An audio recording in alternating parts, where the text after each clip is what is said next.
Bismillah, Assalamualaikum warahmatullahi wabarakatuh. Innal hamdalillahi ta'ala nahmaduhu wa nasta'inuhu wa nastaghfiruh wa na'udzu billahi min shururi anfusina wa sayyiati a'malina. May yahdihillahu fala mudilla lahu wa man yudlil fala hadiya lahu. Asyhadu an la ilaha illallah wahdahu la syarika lahu wa ashhadu anna Muhammadan abduhu wa rasuluh. Allahumma salli wa sallim wa barik wa zid wa an'im ala rasulina Muhammadin wa ala alihi wa sahbihi wa man tabi'ahum bi ihsan ila yaumiddin.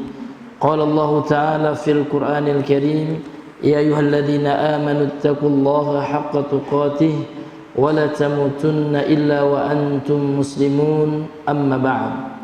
فإن أصدق الحديث كتاب الله وخير الهدي هدي محمد صلى الله عليه وسلم وشر الأمور محدثاتها وكل محدثة بدعة وكل بدعة ضلالة وكل ضلالة في النار. نسأل الله السلامة والعافية. Ma'asyiral muslimin wal muslimat, jamaah salat maghrib rahimani wa rahimakumullah. Kita kembali mengawali kajian kita dengan mengucapkan alhamdulillahirabbil alamin.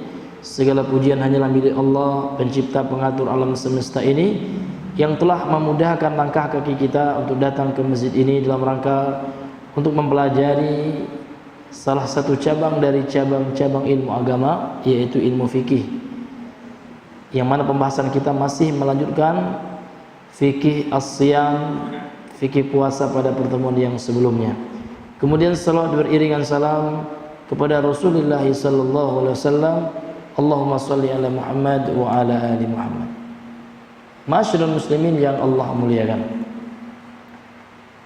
pada pertemuan yang lalu kita sudah masuk kepada al-mas'alatus tsaniyah, tentang pembatal-pembatal saum atau puasa. Ya. Sampai di mana kemarin Bang Haidir?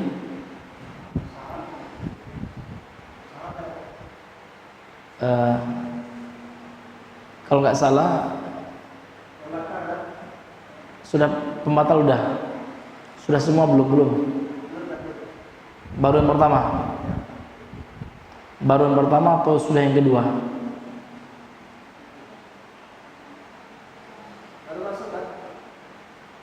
Iya Bang, baru masuk ya. Jadi ini sudah Bang ya, ada 4 udzur atau jenis manusia yang mendapat udzur syar'i untuk tidak berpuasa. Apa aja yang 4 itu? Yang pertama apa Bang Daus? Enggak. Al-adzar al-mubihah, sakit dan lanjut usia, betul ya. Bang Haidar ya, sakit itu ada 2 dalam tinjauan ulama fikih ya. Ada sakit yang bagaimana 2 itu? Masih ingat nggak? Iya. Iya, sakit yang masih ada harapan sembuh. Maka bagaimana? Maka dia wajib apa? Mengqadha. Ketika dia sembuh, dia ganti puasanya. Kemudian ada yang sakit yang tidak diharapkan kesembuhan, penyakit itu sudah fatal ya. Maka orang ini wajib membayar fidyah. Berapa ukuran fidyahnya Bang Ijam? Berapa?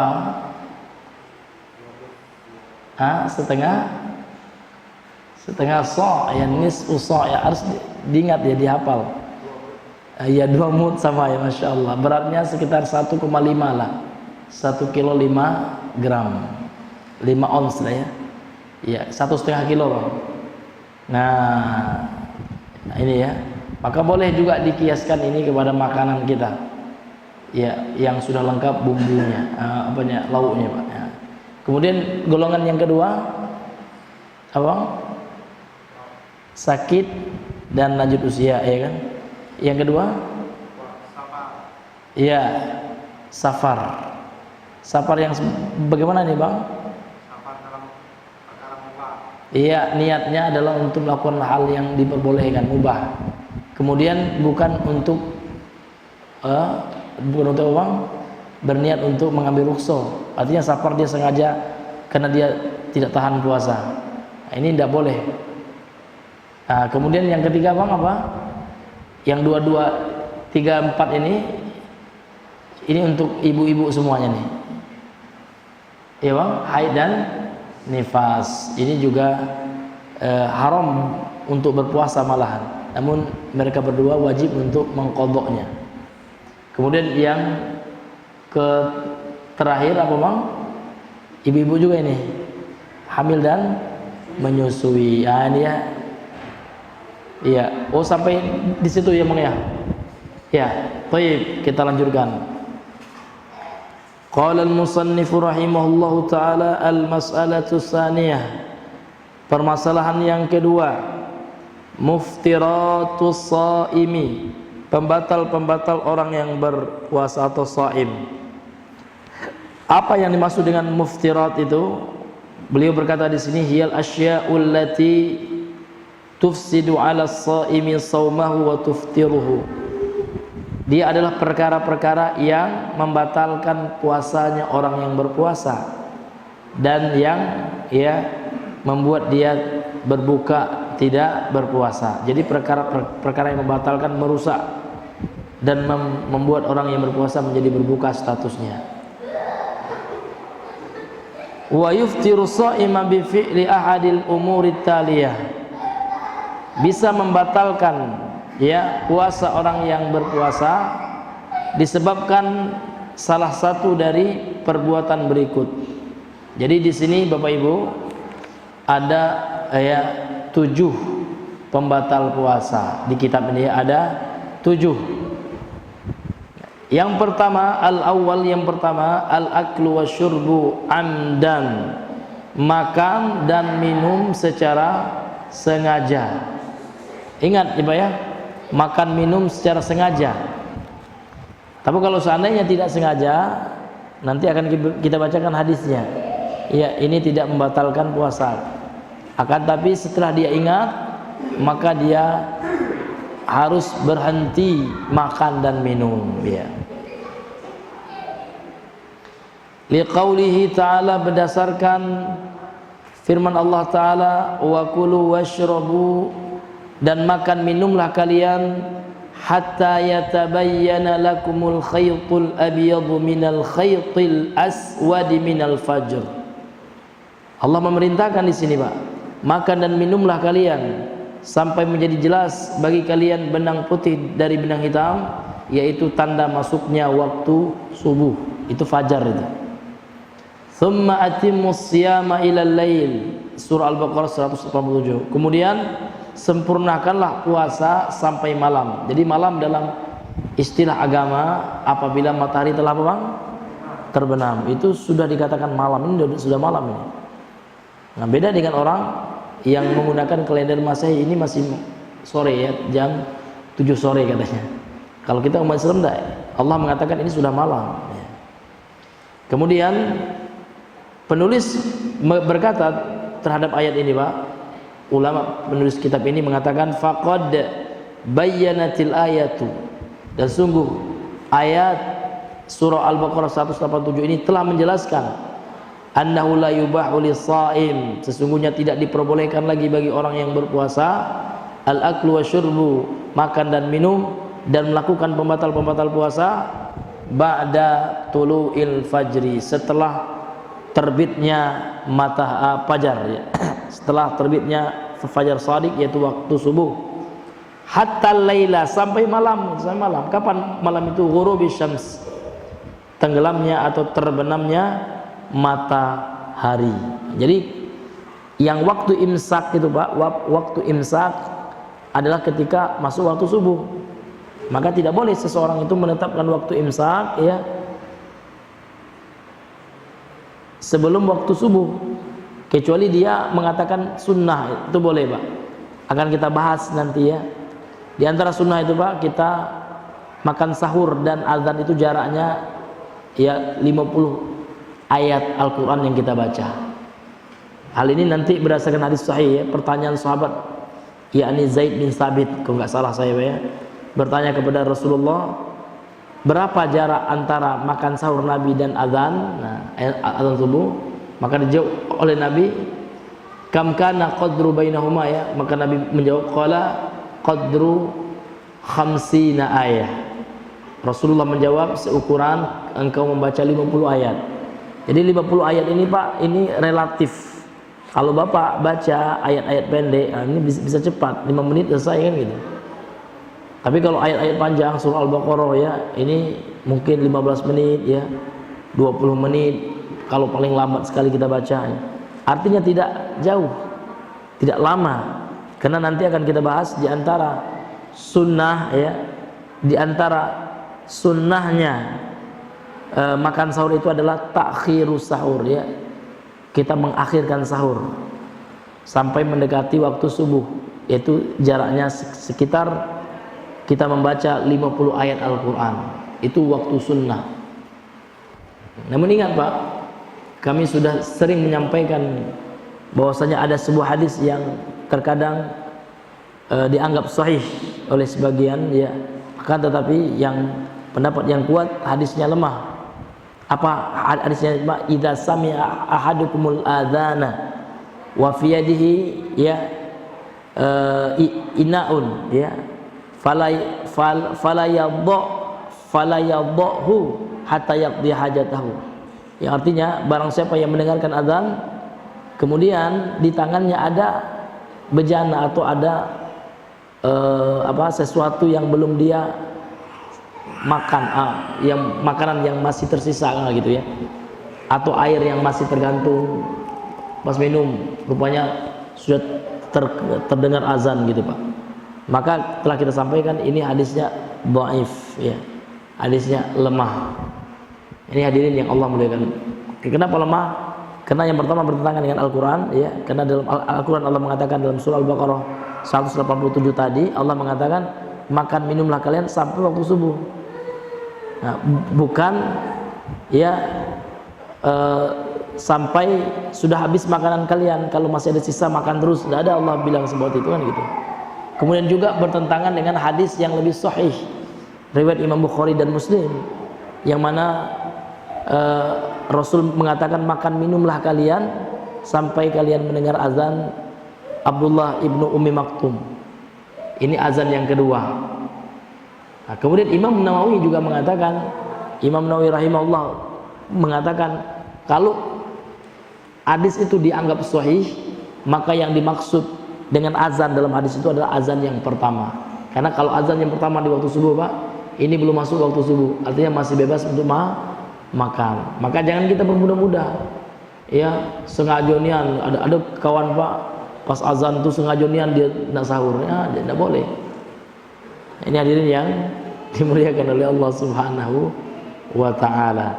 Jadi kalau sudah azan berhenti ya, walaupun makanan di mulut Pak keluarin, kecuali sudah di tenggorokan, karena tidak boleh juga, karena sengaja muntah itu batal nanti puasanya ya. Kalau di tenggorokan udah gitu ya, tapi kalau masuk di mulut ya kita kumur-kumur, buang, karena nanti akan membatalkan saum kita. Nah, ini hadirin yang dimuliakan oleh Allah Subhanahu wa ta'ala. Iya. Kemudian amma man akala au syariba nasiyan, adapun barang siapa yang makan dan minum dalam keadaan lupa, fasiyamuhu sahih, maka hukum puasanya benar sahih. Ya, wa yajibu alaihi imsaku idza tadzakkara, wajib baginya untuk menahan diri ketika dia ingat gitu. Jadi kalau seandainya kita sudah ingat ini, ya kan? Rupanya saya puasa gitu ya, langsung berhenti Pak, jangan makan langsung lanjut makan, batal puasa kita. Nah, jadi kalau seandainya Bapak memang lupa, betul-betul lupa gitu Pak ya, pas pagi-pagi Bapak terasa haus dan Bapak lupa ternyata hari itu adalah hari puasa ya, Ramadan, lupa Bapak langsung minum ya. Iya, Bapak baca bismillah langsung minum ya, bismillah ya. Iya, jadi baru ingat kan, Masya Allah saya puasa, udah jangan lanjut minum. Sama kayak teman kita lahazan orang lanjut aja, kan ada hadisnya Ustaz ya, kalau masih ada sisa, ini dhaif hadisnya Pak. Kan gitu kan, masih ada sisa kan ada hadisnya, kalau ada sisa habiskan gitu ya. Hadisnya lemah. Ini hadirin yang Allah muliakan, ini sampaikan ke teman-teman ya Pak ya. Karena diantara kita ada juga yang masih mengamalkan yang seperti itu. Nah ini hadirin yang jangan diamalkan ya, karena hadisnya lemah dan ini menyelisih jumhur ulama, 4 mazhab malah. Nah, ini hadirin yang Allah muliakan. Iya. Hadirin yang dimuliakan oleh Allah Subhanahu wa taala. Kemudian liqauli sallallahu alaihi wasallam, berdasarkan sabda Nabi sallallahu alaihi wasallam, man nasiya wa huwa shaimun, barang siapa yang lupa sedangkan dia dalam keadaan berpuasa, fa akala aw syariba, kemudian dia makan atau minum, falyutimma shaumahu, hendaknya dia menyempurnakan saumnya. Ya, dia sempurnakan puasanya. Kalau lupa kan gitu ya. Fa innama, maka sesungguhnya at'amahu Allah wa saqahu, Allah lah yang telah memberi dia makan dan memberi dia minum. Jadi orang yang lupa itu bonus dari Allah, Pak. Hadisnya sahih, riwayat Imam Bukhari dan Muslim dari sahabat Abu Hurairah.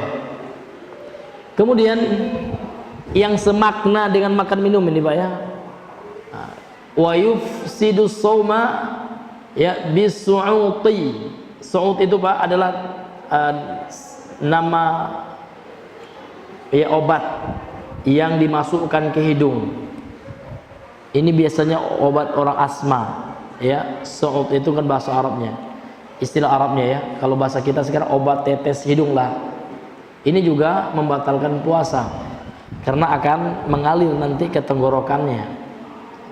Wa bikulli ma yasu ilal jauf, dan segala yang sampai ke mulut, ke tenggorokan ya, walau min ghairil fam, walaupun masuknya bukan dari mulut, maka ini diantara, kata beliau, mimma huwa fi hukmin akli, dia dihukumi ya dengan seperti hukum makan, wasyurbi, dan minum ya. Jadi orang yang memasukkan benda ke hidungnya masuk ke tenggorokannya ya, maka ini membatalkan puasa. Nah, seperti obat asma itu iya.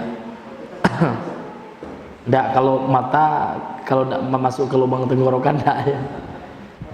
Kecuali kalau masuk, Bang. Kalau masuk ke tenggorokan iya. Yang intinya masuk ke tenggorokan, Bang. Nah. Berarti ada lubangnya, Bang, ada salurannya dari mata ke tenggorokan. Ya itu tanya ke dokter dulu, Bang ya, yang mengerti anatomi tubuh manusia. Jangan terasa-terasa, Bang ya. Harus ya dengan data yang valid ya. Kalau memang ada penelitiannya memang seperti itu dalam ilmu kedokteran ya, ilmu anatomi tubuh manusia, ya kita terima nama. Kemudian apalagi contoh yang membatalkan yang maknanya sama dengan makan minum ya, kal ibri, seperti suntik, al maghdiyati, yang mengandung nutrisi makanan, seperti infus, Pak. Infus ya, walaupun bukan melalui tenggorokan ya, kan tapi maknanya sama, dia memberikan asupan makanan pada manusia di siang hari, maka ini juga membatalkan puasa. Ini hadirin yang Allah muliakan.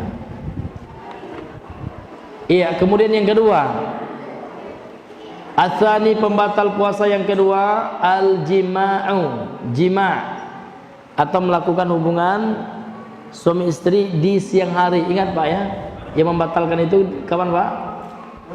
Di siang hari. Iya, kalau di malam enggak dianjurkan ya. Nah, kalau di siang hari, Pak, hati-hati. Ini hadirin yang Allah muliakan. Ya butulus siyamu bil jima'i, puasa menjadi batal disebabkan jima'.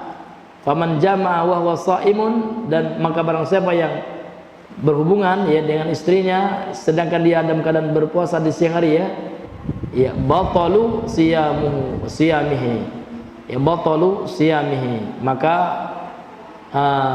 batalu siyamuhu ya, maka batala siyamuhu, menjadi batallah siamnya atau puasanya. Maka apa yang harus dia lakukan? Wa alaihi taubatu wal istighfar ya, wajib atasnya taubat dan istighfar, memohon ampun kepada Allah. Wa qada'ul yaumil ladzi jama'a fi, dan mengqada ya Saum yang dia melakukan hubungan di siang hari itu, dia qadha. Namun tidak hanya cukup dia qadha, wa alaihi ma'al qadha'i kaffaratun, dia juga harus membayar kafarah yang nanti akan kita bacakan hadisnya Pak ya. Iya. Ada urutan kafarahnya. Yang pertama wahya itqu raqabah. Ini sudah kita bahas atau belum Bang? Belum ya. Jadi yang pertama adalah dia memerdekakan seorang budak. Tapi kan susah budak sekarang. Makanya kalau tidak bisa yang pertama fa'illam yajid ya. Fa'illam yajid ya. Shoma syahraini mutatabi'ain. Dia mesti berpuasa 2 bulan berturut-turut. Fa'illam yastati', kalau seandainya dia tidak mampu berpuasa, baru at'ama, dia memberi makan sittina miskinan, 60 orang miskin. Ingat Pak, 60 orang miskin. Saya sering menegaskan ini Pak, karena ada orang yang cari aman aja. Udah Ustaz ya, saya kasih ke pondok aja. Lihat-lihat pondoknya juga Pak. Jangan sampai Bapak ngasih ke pondok yang uang SPP-nya 1 juta sebulan, pas orang tuanya menjenguk anaknya dengan Pajero ya, dengan Fortuner. Saya pernah lihat seperti itu. Wih, anaknya biasa-biasa aja, zuhud aja tampang anaknya Pak. Pas orang tuanya jenguk Pak dengan Fortuner orang tuanya. Subhanallah, kayaknya anak nih ya kayak sering puasa gitu ya. Kurus gitu, kayak culun aja ya. Rupanya orang tuanya ya itu mobil orang tuanya gitu ya, pakai Fortuner ya. Nah, jangan dikasih kafaroh ya ke mahat yang seperti itu, pondok yang seperti itu Pak. Kita tengok kalau pondok panti asuhan ini, karena definisi miskin itu apa? Orang yang tidak mencukupi yang pemasukannya untuk memenuhi kebutuhannya tiap harinya, itu orang miskin itu. Dia punya penghasilan, tapi penghasilan itu tidak cukup kadang tuh Pak. Iya. Tapi ada pula Pak orang yang tidak cukup penghasilannya Pak, tapi masya Allah ada teman Pak, masya Allah ya, karena dia memang mengharapkan ridho Allah barangkali ya, yang secara logika kita lihat kayaknya gimana beliau ya, tapi masya Allah rumahnya selalu dibuka untuk menyambut tamu ya, masya Allah. Itu tandanya berkah. Ingat Pak, harta yang berkah itu ya, itu bukan harta yang banyak, enggak. Harta yang berkah itu harta yang habis di jalan Allah, itu yang berkah itu. Karena banyak orang memahami, oh enggak tersimpan ya, enggak tersimpan uangnya ya, enggak berkah. Ya kan, habis saja uangnya. Salah itu pengertian berkah. Yang berkah itu ketika uang kita itu bisa kita gunakan menambah kebaikan kita. Itu yang berkah itu. Karena harta kita kan, yang mana harta kita Pak? 3 saja kata Rasul. Apa yang kita makan itu harta kita. Jadi tai. Apa yang kita pakai Pak? Lusuh. Ya kan, terkadang enggak kita pakai lagi, sudah robek-robek ya kan. Bahkan ada juga orang Pak ya, pakai celana itu udah bolong-bolong enggak terpakai lagi celananya.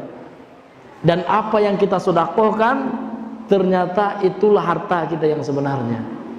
Kalau orang kaya ngasih orang makan setiap hari biasa kita Pak, memang dia punya duit. Ini ada teman ya, masya Allah biasa aja kayak, wah itu yang luar biasa ya, masya Allah. Mudah-mudahan ikhlas ya, kita nggak sebut nama ya, mudah-mudahan kita bisa mencontoh lah gitu, itu luar biasa ya. Daripada orang Pak, ada orang punya makan banyak sampai basi-basi bahkan dibuangnya, karena tidak ada orang yang makan ke rumah dia. Tapi kalau ada orang yang mau makan ke rumah kita, itu nikmat Allah, itu Allah yang menuntun orang itu, membuka hatinya mau dia makan sama kita. Berapa nanti pahala kita? Jangan anggap kecil itu hadirin, ya kan? Satu kurma aja, separuh kurma kita kasih orang, akan bisa menyelamatkan kita dari api neraka. Ini enggak nasi 1 bungkus misalkan, ya kan? Orang mau ke rumah kita itu Allah yang menggerakkan kita itu rumahnya banyak. Banyak orang kaya enggak berani orang nak makan ke rumahnya banyak. Duitnya banyak, bahkan saya pernah lihatnya nasinya basi-basi Pak, makanan yang enak-enak tuh dia buang Pak. Ini teman kita ini masya Allah, makannya pas-pas tapi berkah insya Allah ya. Dimakan sama orang, ya makannya orang yang sholat juga. Ya kan, karena penerima sedekah yang terbaik itu adalah orang yang bertakwa gitu ya, yang makan makanan gitu tuh. Itu siapa yang menggerakkan? Itu Allah yang menggerakkan seperti itu. Tidak bisa sembarang orang Pak ya. Nah ini hadirin yang Allah mulia, ini yang luar biasa ya. Mudah-mudahan kita semua Allah berikan keikhlasan. Yang penting ikhlas hadirin. Apalagi puasa besok Pak. Ini kesempatan Bapak untuk apa? Untuk ngasih orang ya. Karena tidak semua juga orang itu bisa kita kasihkan, Allah yang menggerakkan kita. Yang menggerakkan orang itu untuk mau menerima sedekah kita itu juga Allah. Nah, maka jangan kita merasa berat hadirin. Ya, ketika kita ngasih orang yang kita merasa berat, karena orang yang menerima itu Allah yang gerakin hatinya. Tapi bisa saja Allah tidak mau, Allah menggerakkan orang nak menerima apa kita ya, sedekah kita. Betapa banyak orang kaya nak mau orang mendekati rumahnya aja, nak mau orangnya gitu. Ini hadirin yang Allah muliakan. Baik, Bapak Ibu yang dimuliakan ini, maka kita harus memperhatikan Pak ya, kafaroh yang kita keluarkan betul-betul untuk orang Bapak, orang miskin gitu hadirin. Iya.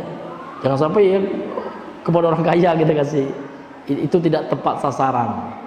Nah, ini Bapak Ibu yang Allah muliakan. Baik.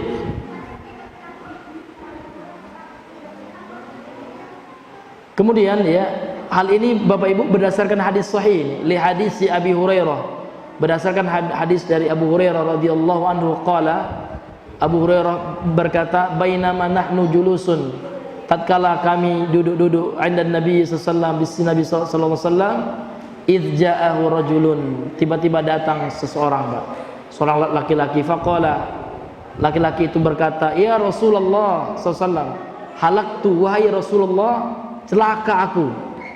Jadi tiba-tiba ya, tatkala sahabat lagi duduk-duduk bersama Nabi, ini menunjukkan dia boleh saja Pak ya, sesekali kita ngumpul bareng, karena Nabi juga pernah ngumpul-ngumpul duduk sama para sahabatnya.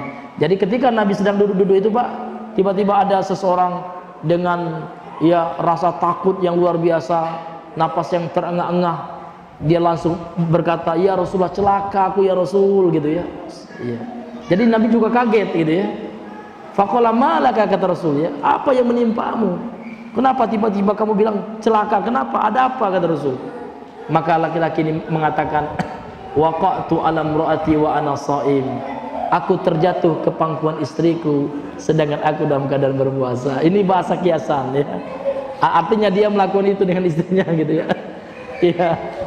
Maka ketika mendengar itu Pak, Nabi langsung marah. Kau nih ahli masenda. Ini bijaksananya Nabi, tapi Nabi kasih solusi kan gitu. Nabi berikan arahan.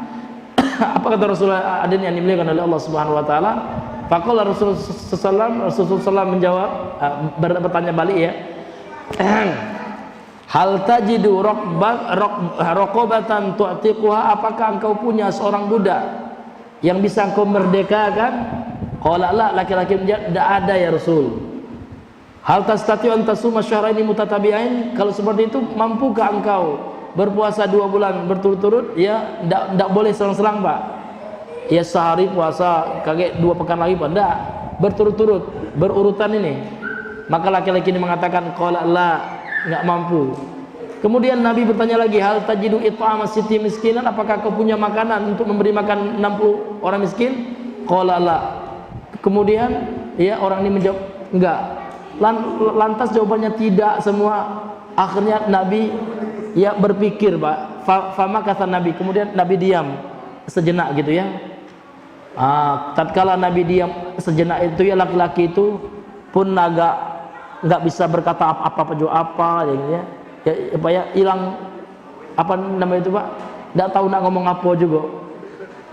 Namun ketika dalam suasana termenung itu Pak, beberapa menit lah gitu kan, tiba-tiba Pak, inilah hebatnya sahabat Pak ya, sahabat yang lain tuh, sahabat itu peduli dengan temannya. Tiba-tiba ada sahabat yang ngasih Nabi sekeranjang kurma. Ya, fa bainama nahnu dzalik, ya, tatkala kami seperti itu diam, bengong gitu ya. Tiba-tiba Nabi diberikan oleh sahabat yang lain, tidak disebut namanya dalam hadis ini kan. Tiba-tiba aja ada sahabat gercep gitu ya, ngasih sekeranjang kurma, bi araqin fi tamrun. Ya kan, dikasihkan kepada Nabi. Setelah diterima oleh Nabi, Nabi bertanya, aina sa'il? Yang nanya tadi mana gitu ya? Mana yang bertanya tadi? Faqala ana, saya ya Rasulullah, kata yang bertanya tadi. Maka Nabi mengatakan, khudh hadza fatasaddaq bihi, ambil kurma ini dan gunakan ini untuk membayar kafarahnya dengan cara engkau sedekahkan ini. Laki-laki ini bertanya lagi, al afqari minni ya Rasulullah, apakah kurma ini sebagai bayaran kafarah ini aku berikan kepada orang yang paling fakir ya dariku ya Rasulullah? Fa wallahi, demi Allah, ma baina labataiha yuridul harratain, ya, tidak ada seorang pun yang berada di antara dua harrah ini ya, nama tempat ya Pak ya, di dekat kota Mekah itu.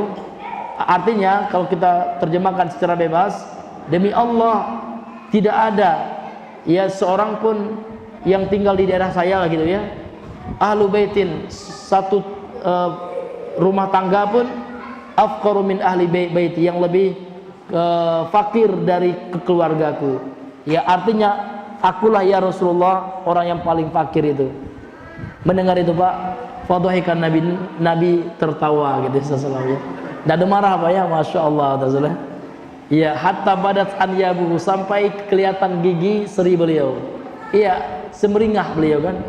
Tsumma qala, kemudian Nabi mengatakan, at'imhu ahlaka, kalau seperti itu kasih makan kurma itu buat keluargamu saja. Begitulah luar biasanya ya, rahmatan lil alaminnya akhlakna Nabi sallallahu alaihi wasallam. Ini luar biasa Pak. Ini menunjukkan apa?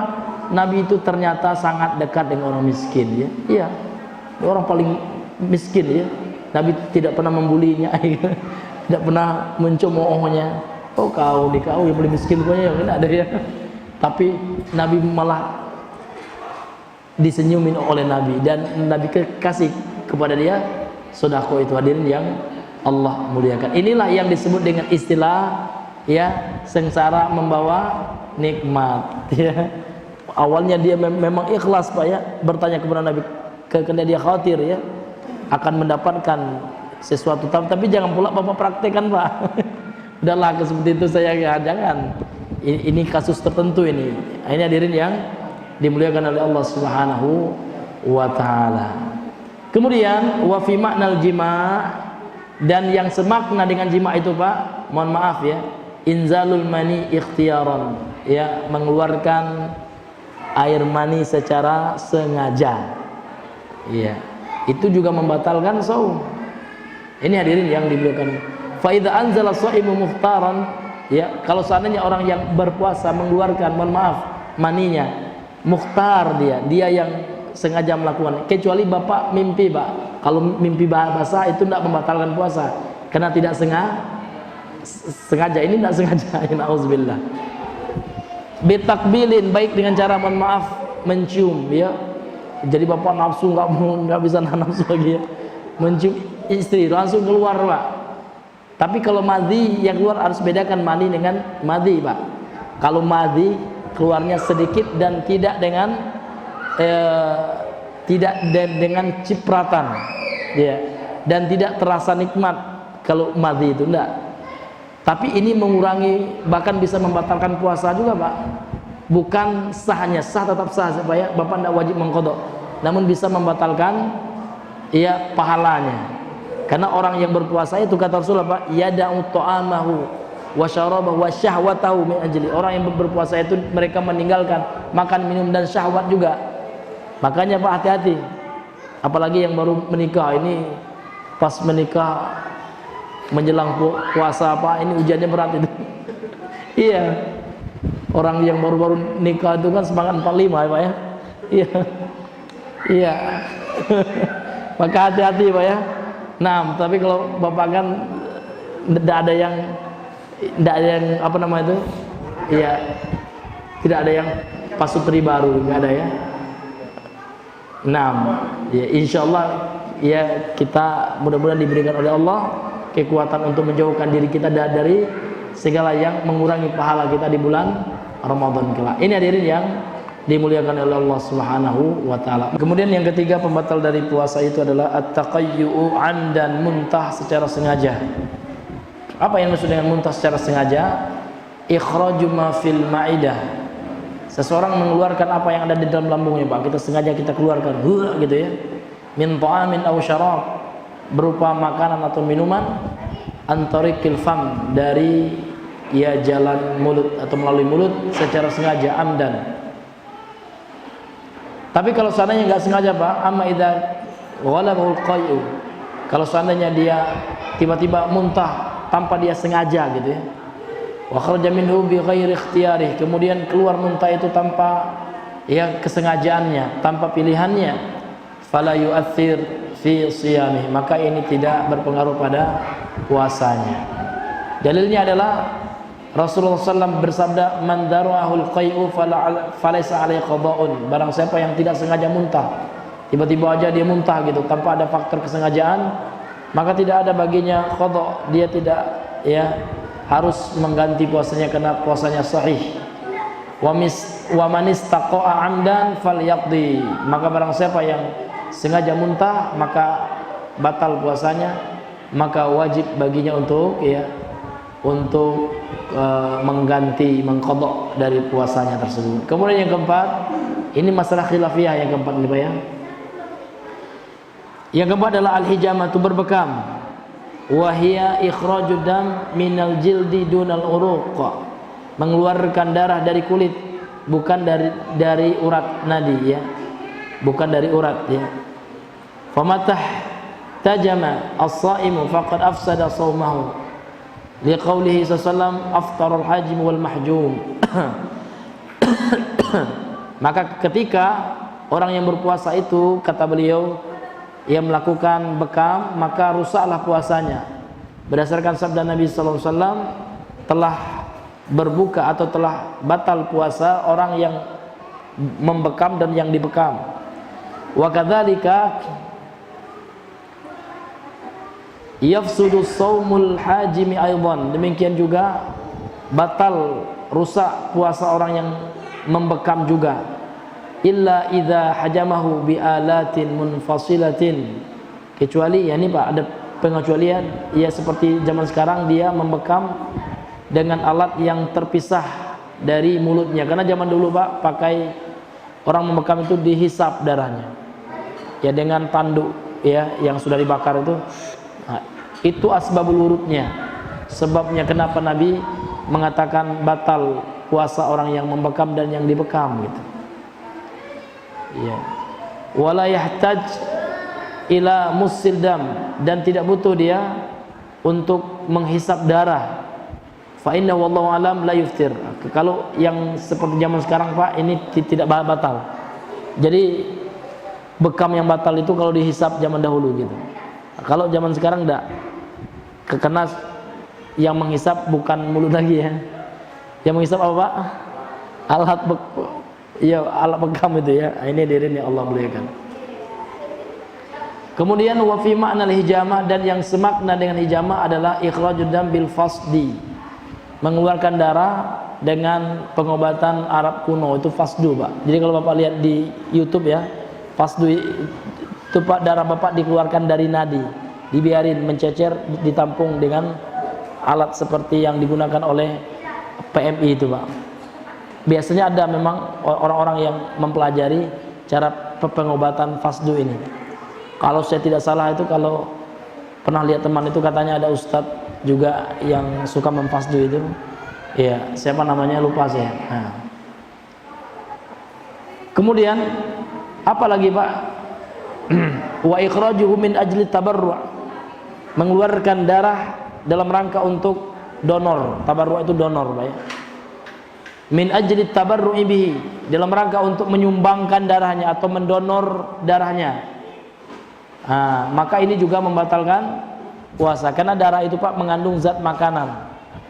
Iya, kalau kita didonor ya, maka ini bisa batal puasa kita kan gitu.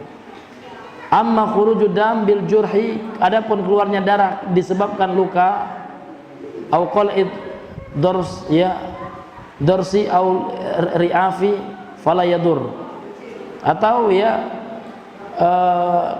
apa namanya itu Pak, ingus kita mengeluarkan darah, mimisan ya, maka ini tidak mengapa ya, atau digigit nyamuk juga contoh yang lain ya, maka ini tidak membatalkan puasa.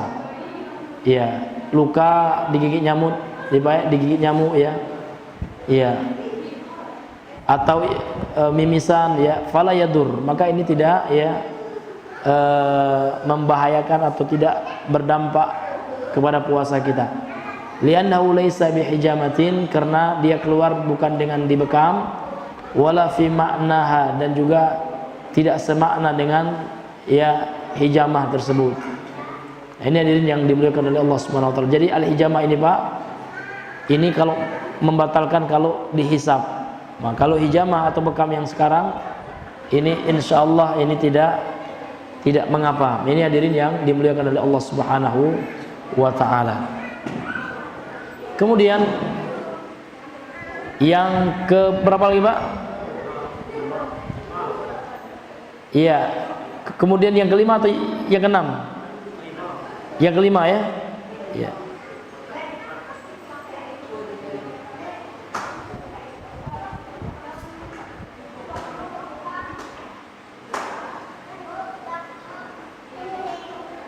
Ya, yang kelima ini qala al-muallif rahimahullahu taala, ya. Yang kelima ini ya khuruju damil haidi wan nifas. Keluarnya darah haid dan nifas ini khusus ibu-ibu ya. Iya. Kemudian Pak, seperti yang telah kita bahas di atas juga ya. Jadi darah yang sedikit ya, kembali kita kepada darah ini tidak mengapa Pak. Ya, keluar darah karena luka atau karena mimisan atau karena dicucuk paku ya Pak ya, contoh lain ya, atau dengan gigi ya dicabut ya,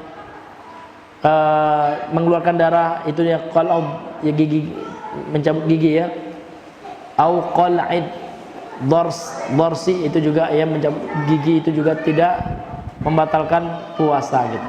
Kemudian yang kelima ya, keluarnya darah haid dan nifas. Fama taru'atil mar'atu damal haidhi au ya nifasi aftarat.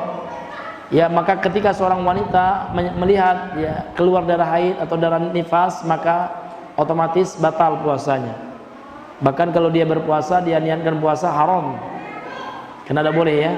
Wa wajaba 'alaiha al-qada'u, maka wajib baginya untuk menggantinya. Liqaulihi sallallahu berdasarkan sabda Nabi sallallahu alaihi wasallam fil mar'ati, terhadap wanita yang haid, Rasul mengatakan alaisa idza hadat lam tusalli wa lam tasum, bukankah wanita haid itu apabila datang masa haidnya tidak boleh ya dia ya tidak berpuasa, tidak sholat dan juga tidak berpuasa, artinya tidak boleh puasa Pak ya. Kemudian juga sholat, kemudian juga menyentuh mushaf, ini tidak diperbolehkan bagi wanita haid dan nifas dan orang-orang yang berhadas besar. Ya, ini Pak ya. Ini hadis sahih Imam Al-Bukhari. Kemudian yang keenam, niyatul fitri, ya, niat untuk berbuka. Jadi kalau ada orang yang berniat udahlah saya batalkan jelas puasa saya, ini batal itu, hati-hati. Ya kan? Maka niat membatalkan puasa itu bisa batal. Maka jangan kita niat, hati-hati niat, karena innamal a'malu binniyah, amalan itu tergantung dengan niatnya. Maka jangan kita meniatkan sesuatu yang akan merusak ibadah puasa kita. Nah, niyatul fitri, faman nawal fitrah, barang siapa yang meniatkan untuk membatalkan puasanya, berbuka qabla waktu iftar, sebelum datangnya waktu berbuka, wa huwa shaim, sedangkan dia dalam keadaan berpuasa, batala shaumuhu, maka batal puasanya. Walaupun dia belum makan, Pak. Sekedar niat, kecuali dia rubah niat, itu boleh. Astagfirullahaladzim, ngapa pula azan niat mau batal ya? Ini puasa rugi saya, itu boleh istighfar dia. Iya, selama dia belum makan. Paham ya? Kecuali dia perbaharui niatnya. Ya. Wa illam yatanawal ya muftaran, meskipun dia belum mengonsumsi perbukaannya ya, tapi kalau dia sudah niat membatalkan puasanya, batal puasanya. Fa innan niyata, karena niat itu adalah ahadu ya ruknai as-siyam, salah satu dua rukun siam, dua rukun puasa. Fa idza naqadha qasidan al-fitrah, kalau seandainya dia sengaja membatalkan niat itu Pak, dia maksudnya adalah untuk berbuka, wa mu'tamidan lahu, dan dia sengaja melakukannya, intaqadha siyamuhu, maka menjadi batallah puasanya. Maka hati-hati niat Pak ya. Jangan pula kita nak niat berbuka pula. Tak tahan niat Ustaz dolan sedap berbukalah ya. Kalau datang, kalau datang istri saya buat makan, datang lagi dalam buka. Nah, kalau dia tidak cepat-cepat berubah niatnya batal dia. Oh rupanya istrinya tidak ada buat makanan pula, adalah ya terpaksa saya puasa, ini tidak bisa, ada batal itu. Kecuali dia istighfar, astagfirullahaladzim ya Allah ya, tidak ya Allah, saya tidak ada mau batal ya Allah, ya saya mau lanjut. Nah, itu insya Allah apa ya, tidak batal karena dia belum makan dan minum. Nah ini Bapak Ibu yang Allah muliakan. Kemudian yang ketujuh, as-sabi'u ar-riddatu murtad. Nah ini semua ibadah batal Pak, tidak hanya puasa, sholatnya batal, ya hajinya batal, semuanya ibadahnya dibatalkan pahalanya oleh Allah, dan dia kekal nanti di neraka. Nauzubillah kalau dia tidak cepat bertobat dan kembali kepada Islam. Ar-riddatu limunafati lil ibadah, kena riddah ini Pak, yang menafikan ibadah pahalanya, batal semua pahala ibadahnya. Di qaulihi ta'ala, berdasarkan firman Allah Ta'ala dalam surah Az-Zumar ayat 65, ya la in asyrakta la yahbatanna amaluka. Jikalau engkau wahai Muhammad berbuat syirik, ya syirik ini Pak penyebab murtad kan itu. Nawaqidul Islam, pembatal keislaman. Kalau engkau berbuat syirik, la yahbatanna amaluka, maka akan terhapuslah ya pahala dari amal-amal yang telah engkau lakukan. Iya, maka bahaya syirik itu. Iya, nauzubillah min dzalik itu. Nah, tapi kalau sempat kita mempercayai musyrik Pak, seperti dukun ya kan, nah itu bahaya. Kalau kita hanya sekedar iseng itu 40 hari, tapi kalau kita yakin saya betul percaya sama dukun itu, nauzubillah, semua amal ibadah kita rusak, kecuali kita kembali istighfar, bertobat kepada Allah Subhanahu wa Ta'ala. Kan bahaya sekali dukun Pak ya. Ya dukun-dukun sekarang luar biasa, berkedok agama untuk menyesatkan manusia. Iya. Wallahu taala alam bisawab. Sebelum kita tutup, ada yang mau bertanya Pak? Tidak ada ya? Ya, fadhal Bang.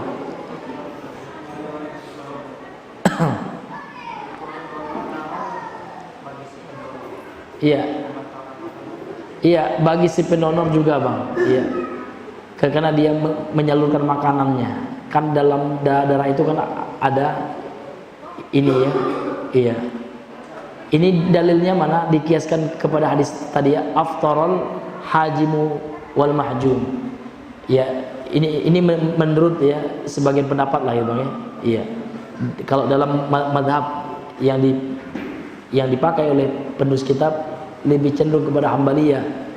Karena dalam hadis tadi kan dikiaskan donor itu kepada, kan donor belum ada zaman Nabi Bang ya. Kan kita sudah belajar kias ya. Ada berapa Bang rukun kias kemarin? Ada 4 ya kan. Yang ada nasnya itu adalah bekam, karena Nabi mengatakan aftara al hajim wal mahjum, batallah puasa orang yang membekam dan yang dibekam. Nah, kalau yang dibekam secara logika Bang ya betul ya kan, karena dia dulu itu dihisab. Tetapi kalau yang dibekam macam mana kan gitu Bang ya. Nah, itu dikiaskan kepada donor. Artinya kalau yang menerima donor logis Bang ya, karena dia mendapat masukan, kena impuls ya kan. Nah, tapi yang pendonor kok batal juga. Ini dikiaskan ini hukumnya. Dikiaskan kepada hadis tentang batalnya puasa orang yang membekam dan yang dibekam. Al-hajim yang membekam, al-mahjum yang dibekam. Itu Bang ya. Jadi menurut pendapat dalam sebagian Hambali ya, maka dia membatalkan. Wallahu a'lam bishawab. Kalau bisa Bang, tidak usah siang, mendonornya malam aja. Ya, untuk kehati-hatian. Wallahu taala alam bishawab. Ya, ada lagi Bang? Ya, fadhal. Ya, boleh ya.